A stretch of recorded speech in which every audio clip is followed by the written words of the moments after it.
नमस्कार, मैं गोविंद पांडे अ, एक वीडियो लेकर रेडी हुआ हूँ। एक्चुअली बहुत सारे कैंडिडेट्स हैं जिनकी बहुत सारी परेशानी है। कोई मैं वैकेंसी लगा रहा हूँ, मान लीजिए एक्सिस बैंक में लगाया, सेल्स में लगाया या फाइनेंस में लगाया या एरिया सेल्स मैनेजर के लिए लगाया। तो वो बहुत सारे कैंडिडेट्स का कन्फ्यूजन है कि ये सेल्स क्या है?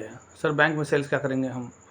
तो मैं सोचा कि तो एक थोड़ी सी छोटी सी वीडियो बना दें, तो उससे क्या होगा, एक कैंडिडेट्स का कंफर्मेशन हो जाएगा कि हाँ, मतलब क्या काम करना है उनको। अगर कोई बैंक में जॉब करता है, लड़का हो लड़की हो, बार बार लोग पूछ रहे हैं कि हाँ सर, फील्ड जाना पड़ेगा क्या? तो जैसे, क्योंकि मेरे भी स्टाफ हैं बहुत सारे जो बैंक में पहले से काम कर रहे हैं, किसी को 2 साल हुआ, किसी को 1 साल हुआ। तो मैं तो खुद तो काम किया नहीं बैंक में, लेकिन जो वो काम कर रहे हैं, मैं उनके बारे में मतलब पूछा उनसे कि क्या बात है, कैसे काम करते हैं आप लोग? तो अब बैंक में सेल्स का काम क्या है? बैंक में अगर आपको ऑन रोल एम्प्लॉई आप जॉइन करते हैं, जैसे एक्सिस बैंक है, एचडीएफसी बैंक, किसी बैंक में भी अगर ऑन रोल एम्प्लॉई जॉइन करते हैं आप, तो ऑन रोल एम्प्लॉई जितने भी होते हैं वो सारे प्रोडक्ट सेल करते हैं। जैसे आरडी है, एफडी है, बैंक अकाउंट ओपनिंग है, लोन है, मतलब जो भी चीज़ें हैं, बैंक जो भी सुविधाएँ देती है कस्टमर्स को, वो सारी सुविधाओं को देखना होता है ऑन रोल एम्प्लॉइज़ को। जो ऑफ रोल एम्प्लॉय होते हैं, जैसे थर्ड पार्टी होती है, थर्ड पार्टी क्या करती है, जैसे लोन सेक्टर, लोन डिपार्टमेंट में है तो कमर्शियल लोन में है तो कमर्शियल गाड़ियाँ बेचेंगे सिर्फ। ऑटो लोन में हैं तो ऑटो लोन मतलब सिर्फ कार लोन करेंगे, या होम लोन में है तो सिर्फ होम लोन ही करेंगे। ठीक है, बहुत सारी कंपनियां ऐसी भी हैं जो सिर्फ होम लोन ही करती है, जैसे वास्तु हाउसिंग फाइनेंस, तो वो सिर्फ हाउसिंग लोन देती है। पीएनबी हाउसिंग, वो सिर्फ हाउसिंग लोन ही देती है, लैप लोन देती है, लोन अगेंस्ट प्रॉपर्टी, मतलब ये सब चीज़ें ही देती है वो। तो इस तरीके से वो काम करता है। ठीक है, और मैं बहुत सारी वैकेंसीज़ डाला हूँ मैं अभी, तो बहुत सारे क्वेश्चन क्वेरीज आ रही बार बार। तो अब देखिए, स्टोर में सामान डिलीवरी के लिए बाइकर की ज़रूरत है, तो स्टोर में क्या करें, सामान पूछते हैं लोग क्या डिलीवर करेंगे। तो स्टोर में हम क्या ऑर्डर करते हैं? अगर स्पेंसर है, हम उस पर सामान ऑर्डर करेंगे तो स्पेंसर में क्या बिकता है? स्पेंसर में हमारी जनरल स्टोर्स के सारे सामान बिकते हैं। स्टोर में हमारे वीआईपी का वो भी बैग भी बिकता है। वीआईपी और स्टोर में हमारे वॉशिंग मशीन, टीवी भी बिकता है। हम कस्टमर जो ऑर्डर करेगा वही आप डिलीवर करेंगे। बाइकर्स छोटे सामान डिलीवर करते हैं, जो फोर व्हीलर वाले हैं वैन डिलीवरी के लिए मैं लगाया हूँ अगर कोई वैकेंसी, तो वो डिलीवरी वैन से भारी सामान डिलीवर करेंगे। बस ऐसा ही कुछ, वो तो खतरनाक काम नहीं है भाई इसमें। ठीक है, कपड़ा शॉप में मैनेजर की पोस्ट में अगर लगाया हूँ, तो कपड़े शॉप में मैनेजर की पोस्ट अगर मैंने लिख दिया कि अनुभव इम्पॉर्टेंट है, अनुभव का मतलब क्या, किसी भी कपड़े स्टोर पे अगर आपने काम किया है तो ठीक है, इट्स वेल। ऐसा नहीं 10 साल का एक्सपीरियंस चाहिए आपको, 10 साल का एक्सपीरियंस हो जाएंगे वैसे ही 40 साल में लेंगे ही नहीं वो 25-30 के बंदे ही वहाँ पे ज्वाइन करते हैं। तो 25 साल से 30 साल, 21 साल, 22 साल, 23 साल, यही एक रेंज है जिसमें बच्चे ज्वाइन करते हैं, नए-नए बच्चे। और वो स्टोर वाले भी उन्हीं को लेते हैं क्योंकि उनको एनर्जेटिक बंदा चाहिए। बहुत लुंज-पुंज, बहुत ढीला-ढाला नहीं चाहिए वहाँ पे। ठीक है, तो वो चीज़ ध्यान रखिए आप लोग। उसके अलावा टेली कॉलर की पोस्ट में लगाता हूँ, तो टेली कॉलर के बारे में लड़कियाँ पूछती हैं, सर क्या काम करना है? टेली कॉलर जब लिखा हुआ है टेली कॉलर की पोस्ट, तो आपको कॉलिंग करनी है। अब कॉलिंग के लिए डेटा कंपनी अरेंज करती है, जो कंपनी में आप काम करते हैं वही कंपनी डेटा अरेंज कराती है, हम लोग नहीं कराते। हम लोग क्यों कराएंगे? आप जिस कंपनी में काम करने जा रहे हैं वो कंपनी अगर रियल एस्टेट की है तो वो ऐसे कस्टमर का डेटा अरेंज कराएगी जो कि घर लेना चाहते हैं, ज़मीन लेना चाहते हैं, उनके लिए कराएगी। तो आप उनके लिए बात करेंगे। आप कंसल्टेंसी में जाएंगे तो आप मैं डेटा ऐसा अरेंज कराऊंगा जो कि कैंडिडेट्स हैं, जो कि जॉब सीकर्स हैं, और या एम्प्लॉयर्स हैं जिनको कस्टमर या कैंडिडेट्स की ज़रूरत है उनको काम कराने के लिए। तो इस तरीके से काम होता है, ऐसा कुछ नया काम थोड़ी है। तो इस तरीके से समझ जाना चाहिए। अच्छा, कई सारी फीमेल्स बोल रही हैं कि सर फील्ड जॉब है तो हमें करना पड़ेगा, फील्ड जॉब करना पड़ेगा क्या? तो जो आप खुद बैंक में जाती हैं, अगर आप प्राइवेट बैंक में जाइए, आप सरकारी बैंक छोड़ दीजिए, सरकारी बैंक को बात की मैं कर नहीं रहा, प्राइवेट बैंक में जब आप जाएंगी तो कोई भी अगर कैंडिडेट से अगर ऑन रोल एम्प्लॉई है वहाँ की, तो अगर खाता खोलना है तो मैं तो कभी नहीं गया आज तक बैंक में, क्योंकि सारे करंट अकाउंट मेरे घर पे हैं। करंट अकाउंट खोलने के लिए कभी बिजनेसमैन या ओनर कभी भी किसी बैंक पे नहीं गया, कहीं जो कि बैंक का एग्जीक्यूटिव होता है वही मेरे ऑफिस पे आया है। तो इसका मतलब यही है कि बैंक का कोई भी एम्प्लॉई उसको ही आना पड़ेगा मेरे ऑफिस पे, या किसी ओनर के यहाँ या किसी बिजनेसमैन के यहाँ। कभी भी बिजनेसमैन या ओनर कभी किसी बैंक में नहीं जाते, वो जाते होंगे किसी और काम के लिए जाते हैं, किसी सर्विस बंद करना, किसी को सर्विस चलाने के लिए, लेकिन खाता खोलने नहीं जाते। खाता खोलने के लिए वो लोग आते हैं भाई, उनके पास उनको लीड चाहिए होती है।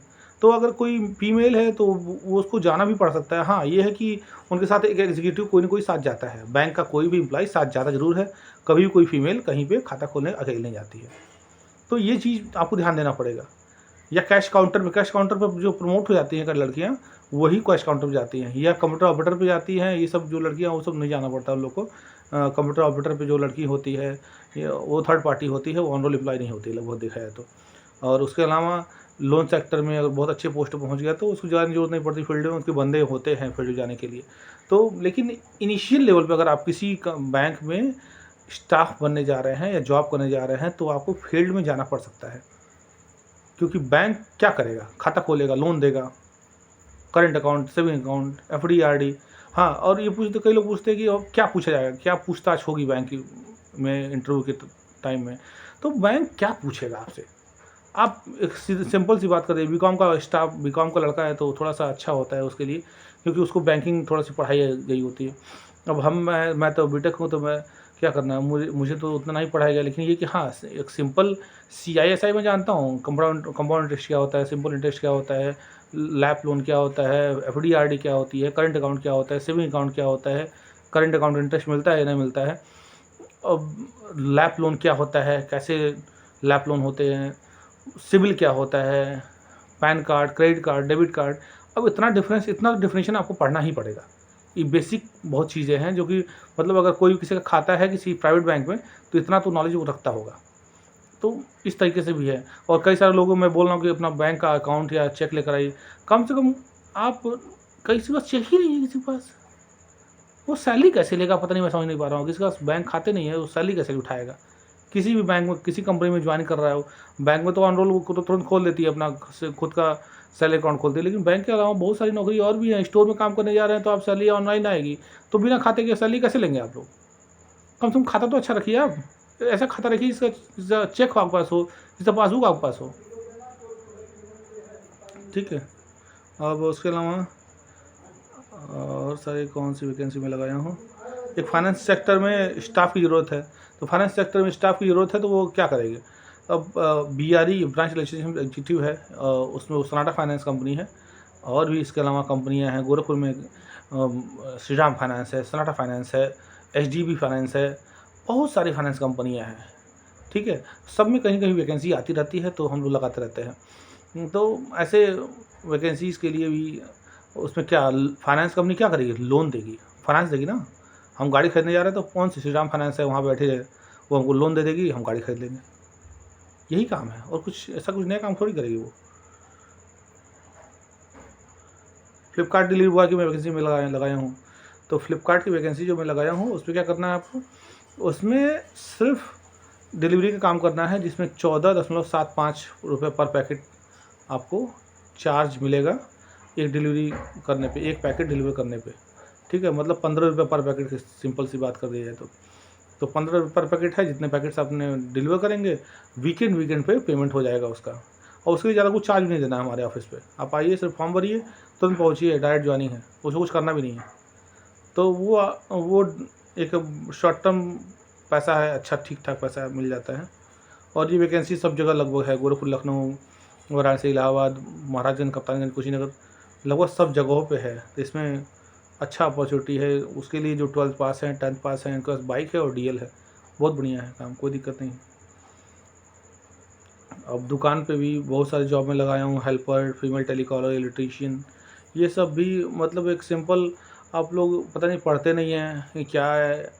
1000 लोग, 1500 लोग, 2000 लोग ऐड हैं ग्रुप में, लेकिन रिस्पांस आता है 50 लोगों का, 50-25 लोगों का समझ नहीं आता है। या तो लोग देखते नहीं हैं या करना नहीं चाहते, क्यों ऐड हुए हैं पता नहीं। ठीक है, टीचर्स की वैकेंसी मैं डालता हूँ, आप टीचर्स की वैकेंसी देख सकते हैं। टीचर्स की जॉब के लिए बेसिक जो फंडा है, आप समझ लीजिए इस बात को। कोई भी मेरे यहाँ टीचर्स की जॉब के लिए आता है तो कम से कम इतना काम करे कि एक एप्लीकेशन राइटिंग, एक अपना इंट्रोडक्शन अपने बारे में, कम से कम 20 लाइन में, ये रेडी करके ही आए, क्योंकि कभी कभी मैं डायरेक्ट भेज देता हूँ कि हाँ ठीक है आप स्कूल चले जाइए, वहाँ जाकर इंटरव्यू दे दीजिए। वो चला गया, वहाँ जाके पूरा रायता फैल जाता है। तो ये काम मत करिए। कम से कम जितने भी टीचर्स टीचिंग जॉब के लिए आते हैं बंदे, लड़के हो लड़कियाँ हों, वो कम से कम इतना काम करें कि एक एप्लीकेशन राइटिंग का प्रैक्टिस खूब बढ़िया से करके आए मेरे पास, और एक इंट्रोडक्शन वीडियो खुद तो कम से कम देख लीजिए आप कि आप क्या बोल रहे हैं। ठीक है, अब मेरे बारे में आप इंट्रोडक्शन में क्या बताएंगे, मेरा नाम क्या है, मेरे पिता का नाम क्या है, माई मदर क्या करती हैं, हाउस वाइफ हैं या जॉब में हैं, मेरे फादर क्या करते हैं, और मैं कहाँ से, स्कूलिंग कहाँ से रही है आपकी। ये सब इंग्लिश में बस बोलना है, 10 लाइन 20 लाइन में बस आपको बना के वीडियो डाल देनी है, काम खत्म हो गया आपका। ये मतलब वीडियो देखने का मतलब ये कि वीडियो बनाएंगे तो खुद देख ही पाएंगे कि हाँ क्या कमी है, हम बॉडी लैंग्वेज क्या बोल रही है, हम जब सामने किसी के सामने बैठेंगे तो वो कैसा रिएक्ट करेंगे उस टाइम। तो ये सब तरीके हैं, अब होता इसी से सिलेक्शन का चांसेस बढ़ जाता है अपने आप। ठीक है, तो चलिए, बाकी अब मिलते हैं किसी नेक्स्ट वीडियो में किसी नेक्स्ट जानकारी के साथ। अगर कोई जो भी क्वेरी आएगी मैं उसके लिए फिर नया वीडियो बनाऊँगा। चलिए, नमस्ते।